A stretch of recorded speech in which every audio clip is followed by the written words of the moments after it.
માની લીધું ગુજરાતની જનતા સાચી અને જાગૃત ગુજરાત ખોટું. ગુજરાતની જનતાએ વારંવાર ચેતવ્યા હતા, સાહેબ સરકાર અને પોલીસ સામે ના લડો, ફસાઈ જશો. પણ જાગૃત ગુજરાત ના માન્યું. નમસ્કાર ગુજરાતની જનતાને, મારું નામ અંકિત વ્યાસ છે. આજે હું કોઈ સમાચાર આપવા નથી આવ્યો, પણ અમારા જાગૃત ગુજરાતનો પક્ષ રાખવા માટે આવ્યો છું. અમારા દ્વારા અલગ અલગ જિલ્લાઓમાં ચાલતા કેમિકલયુક્ત દારૂના અડ્ડાઓનો પર્દાફાશ કરવામાં આવ્યો. અમને એમ હતું કે સરકાર અને પોલીસને પુરાવા આપશું તો દારૂના અડ્ડાઓ બંધ થશે, પણ અહીં સરકાર અને પોલીસ બંને જ અમારા વિરુદ્ધમાં તપાસમાં લાગી ગઈ. અમારી ટીમ વિરુદ્ધમાં ખોટી એફઆઈઆર કરવા માટે ભાડુતી માણસો શોધવામાં આવી રહ્યા છે. ગાંધીનગરના એસપી સાહેબને એમના ઓફિશિયલ નંબર ઉપર ફરિયાદ કરી હતી અને મેસેજ પછી એસપી સાહેબ એક્શન મોડમાં તો આવી ગયા, પણ અડ્ડા બંધ કરાવવા માટે નહીં, અમારી ટીમને જેલ ભેગા કરવા માટે. અમને સૂત્રો દ્વારા પાક્કી માહિતી મળી છે.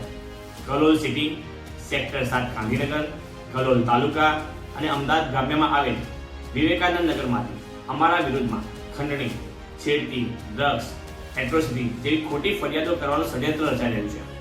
સાહેબ, કદાચ પર્સનલી ખોટું લાગી રહ્યું એવું લાગે છે તમને. એક સામાન્ય પત્રકાર સિસ્ટમ વિરુદ્ધમાં કેવી રીતે બોલી શકે?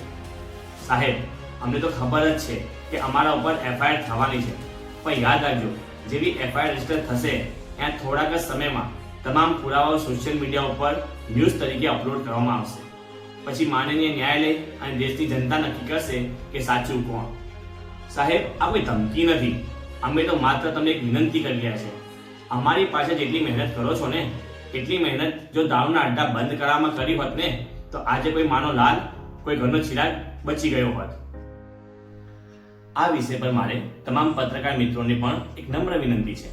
મિત્રો, જે રીતે વકીલો અને પોલીસમાં એકતા જોવા મળતી હોય છે, શું આપણા પત્રકારોમાં ના થઈ શકે? આજે જાગૃત ગુજરાત ટાર્ગેટ બન્યું છે, કાલે તમારો પણ વાળો આવી શકે છે. સત્યની આ લડાઈમાં તમામ પત્રકાર મિત્રો સાથ આપજો. ચાલો આપણે એકદમ નવું ઉત્તમ ઉદાહરણ પૂરું પાડીએ. કોઈ પણ ભ્રષ્ટ અધિકારી પત્રકારનો અવાજ દબાવતા પહેલા એક વાર નહીં 100 વાર વિચાર કરે. નિર્ણય હવે દેશની ઉચ્ચ ન્યાયાલય, જનતા અને મારા પત્રકાર મિત્રોને લેવાનો છે. પ્રોટેક્શન કોને મળવું જોઈએ? દારૂ વેચનાર બુટલેગરોને કે સત્ય બતાવનાર પત્રકારને? સાહેબ, યાદ રાખજો, સત્ય પરેશાન થઈ શકે છે, પણ પરાજિત નહીં.